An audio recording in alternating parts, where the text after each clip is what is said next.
Something rotten in the state of Denmark cries forth to begin our scene. The king is dead. Long live the king. A widowed queen reborn a new bride, as a prince grieves in deep, full fathoms. Betwixt sorrow and joy, a frail intrigue creeps in the cracks of ancient Elsinore. A wraith walks within the walls, while courage and valor cower affright. Yet, in all this, voices unite to speak a truth. Spectres of light, speak now to you.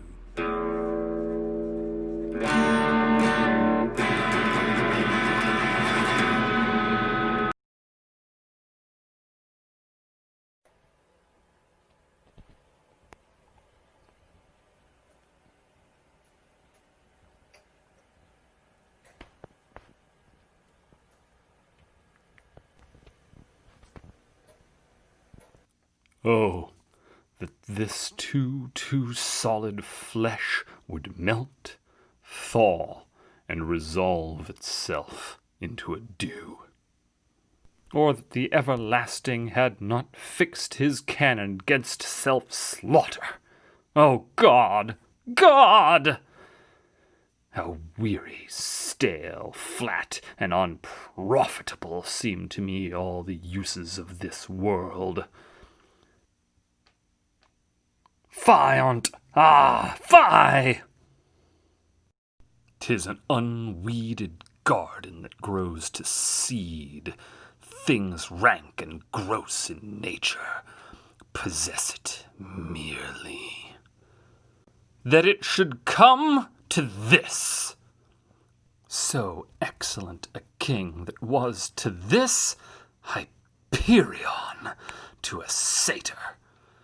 So loving to my mother that he might not beteem the winds of heaven visit her face too roughly. Heaven and earth must I remember. Why, she would hang on him as if increase of appetite had grown by what it fed on. And yet, within a month, let me not think on't. Frailty, thy name is woman. A little month, or ere those shoes were old with which she followed my poor father's body. Like Niobe, all tears. Why, she, even she. Oh, God, a beast that wants discourse of reason would have mourned longer, married with my uncle, my father's brother, but no more like my father than I to Hercules. Within a month, ere yet the salt of most unrighteous tears had left the flushing in her gold eyes, she married. O most wicked speed to post with such dexterity to incestuous sheets! It is not, nor it cannot come to good, but break my heart, for I must hold my tongue.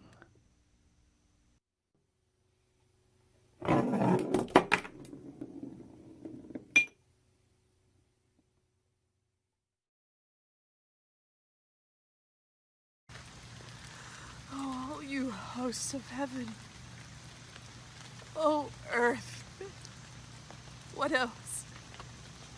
And shall I couple hell? Oh, fie. Oh, hold my heart.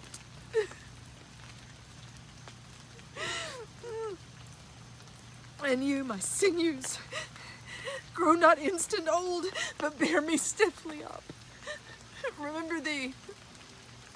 I, thou poor ghost, while memory holds a seat in this distracted globe. Remember thee. Yea, from the table of my memory, I'll wipe away all trivial, fond records, all saws of books, all forms, all past pressures that youth and observation copied there. And thy commandment all alone shall live in the book and volume of my brain, unmixed with baser matters. Yes, I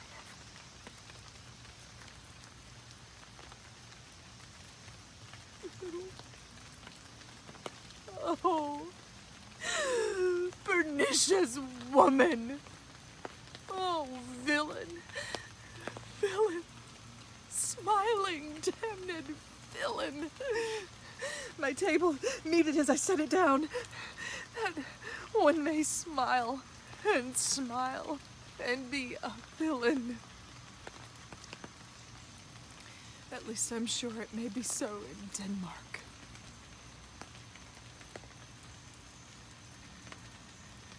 So, Uncle, there you are.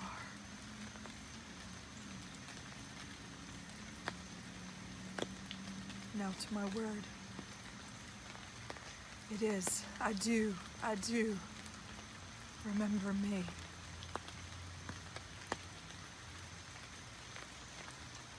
I have sworn it.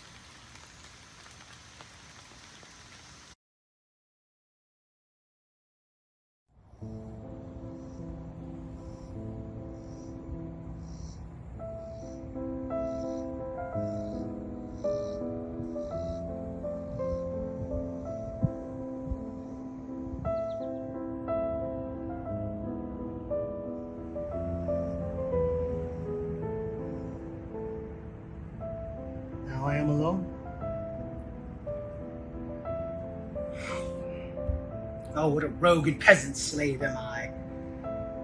How monstrous is it that this player here, but in a fiction, in a dream of passion, could force his soul so to his own conceit, that from her workings all his visage wanned, tears in his eyes, distraction in his aspect, broken voice, his whole functions suiting with forms to his conceit.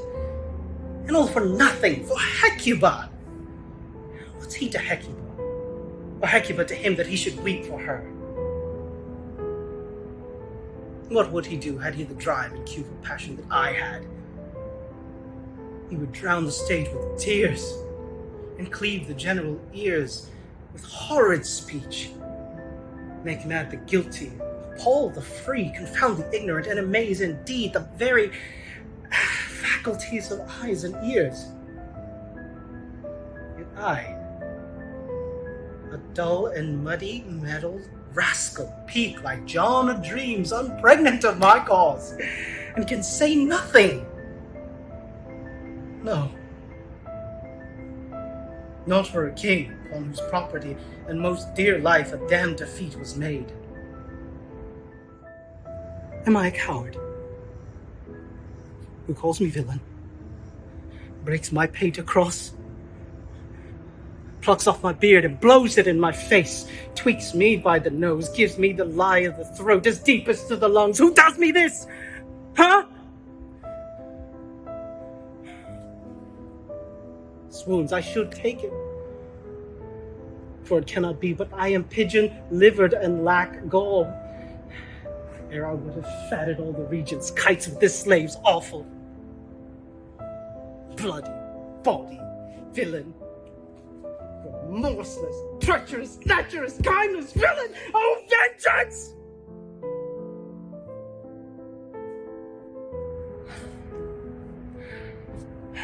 Why, what an ass am I? This is most brave, that I, the son of a dear father, murdered, propelled to my revenge by heaven and hell, must like a whore unpack my heart with words and fall a cursing like a drab, a scullion. I appointed foe about my brain!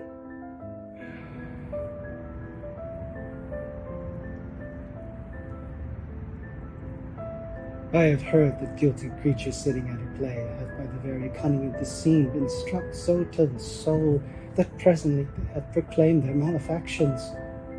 For murder, though it have no tongue, will speak with most miraculous organ. I'll have these players play something like the murder of my father before my uncle.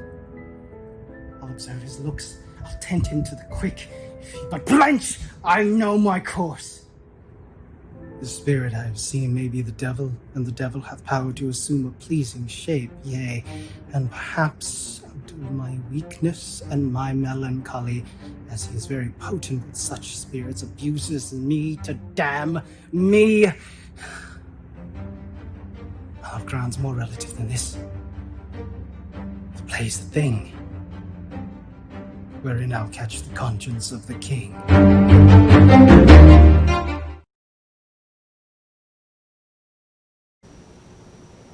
To be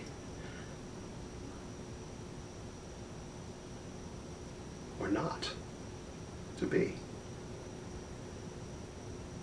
That is the question.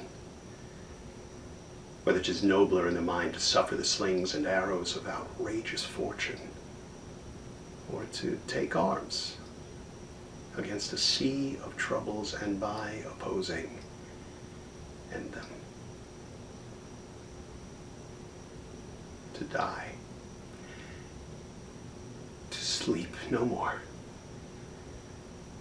and by a sleep to say we end the heartache and the thousand natural shocks that flesh is heir to. 'Tis a consummation devoutly to be wished. To die, to sleep, to sleep. Perchance to dream. Aye. There's the rub. For in that sleep of death, what dreams may come when we have shuffled off this mortal coil must give us pause. There's the respect that makes calamity of so long life. Who would bear the whips and scorns of time? The oppressor's wrong, the proud man's contumely, the pangs of despised love, the law's delay, the insolence of office, and the spurs that patient merit of the unworthy takes, when he himself may his own quietus make with a bare bodkin. Who would fardels bear to grunt and sweat under a weary life?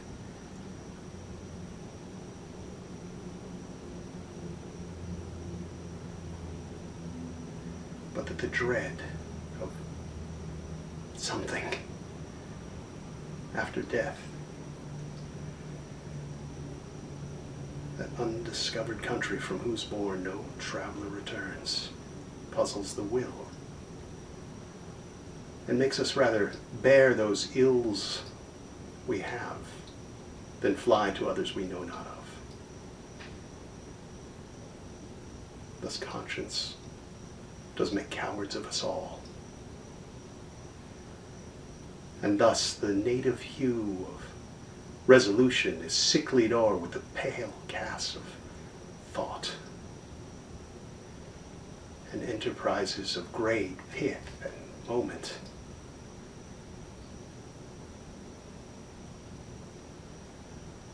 in this regard their currents turn awry and lose the name of action. The fair Ophelia, nymph, in thy orisons be all my sins remembered.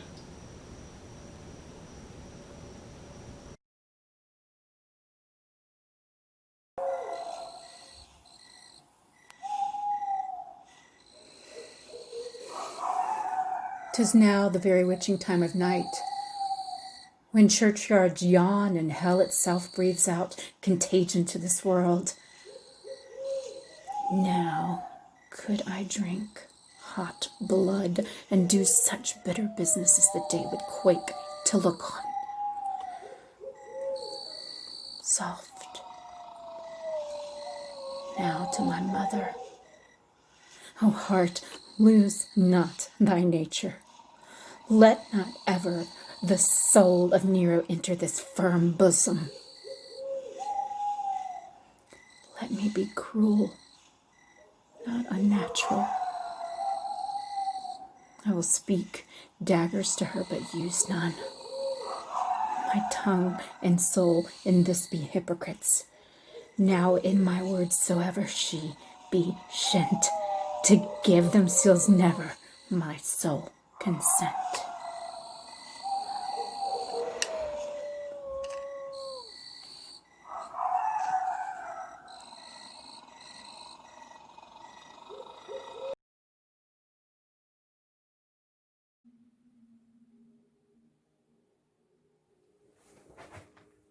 Now might I do it, Pat. Now he is praying. And now I'll do it. And so he goes to heaven, and so am I revenged. That would be scanned. A villain kills my father, and for that I, this same villain, do send to heaven. Oh, this is hire and salary, not revenge. He took my father grossly, full of bread with all his crimes, broad blown, as flush as May. And how his audit stands, who knows save heaven? And am I to be revenged by taking him in the purging of his soul, when he is fit and seasoned for his passage? No. Up, sword, and know thou a more horrid hint. When he is drunk asleep, or in his rage, or in the incestuous pleasure of his bed, at swearing, drinking, or about some act that hath no relish of salvation in it, then trip him, that his heels may kick at heaven, and his soul may be as damned and black as hell whereto it goes. My mother stays. This physic but prolongs thy sickly days.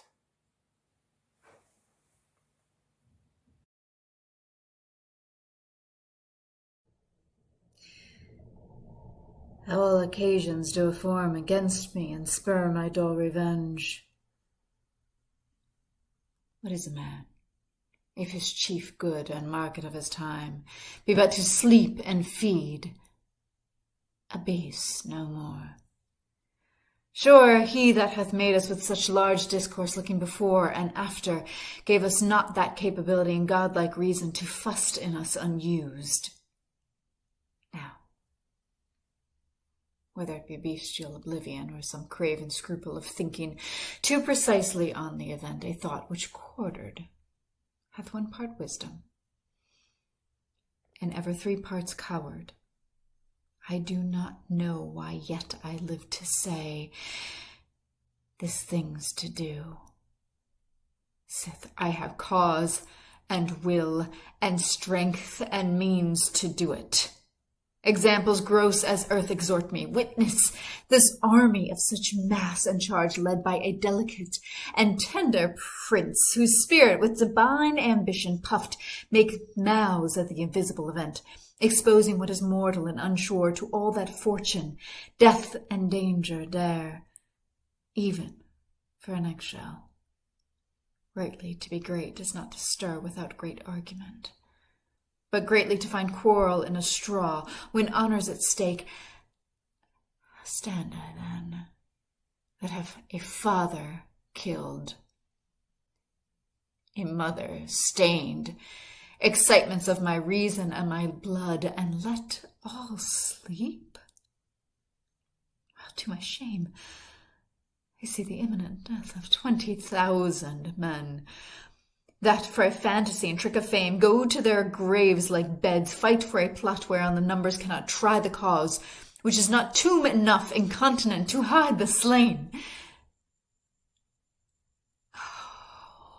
From this time forth, my thoughts be bloody. or be nothing worth.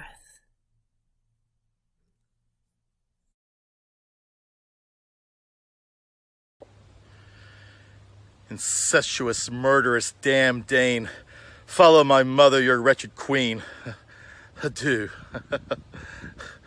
Horatio, I am dead. You that look pale and tremble at this chance that are but mutes or audience to this act. Had I but time, I could tell you, but this fell sergeant, death, has quickened his arrest. Oh, let it be.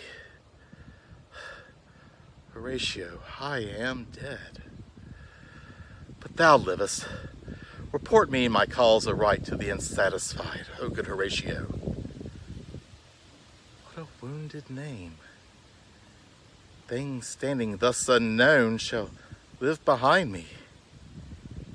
If thou didst ever hold me in thy heart, absent thee from felicity, for a while, and in this harsh world, draw thy breath to tell my story.